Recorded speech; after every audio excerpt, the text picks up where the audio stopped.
सवा ज़बूर, हमदो सिताइश का गीत। ऐ अहले ज़मीन, सब खुदावंद के हजूर खुशी का नारा मारो, खुशी से खुदावंद की इबादत करो, गाते हुए उसके हजूर हाजिर हो। जान रखो कि खुदावंद ही खुदा है, उसी ने हमको बनाया और हम उसी के हैं। हम उसके लोग और उसकी चरागाह की भेड़ें हैं। शुक्रगुजारी करते हुए उसके फाटकों में और हम्द करते हुए उसकी बारगाहों में दाखिल हो।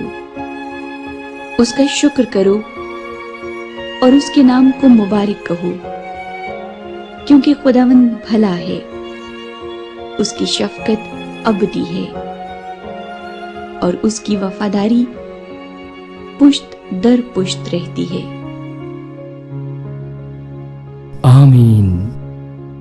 इस वीडियो को अपने दोस्तों के साथ, अपने रिश्तेदारों के साथ शेयर करें और मैं उम्मीद करता हूँ कि खुदा का जिंदा कलाम हम सबकी जिंदगी तब्दील करेगा और मैं इसी तरह आपके लिए ये वीडियो बनाता रहूंगा। और दोस्तों प्लीज इस नेक काम में आप मेरा साथ दें और हमारे चैनल बाइबल प्रेयर्स उर्दू को सब्सक्राइब कर दें।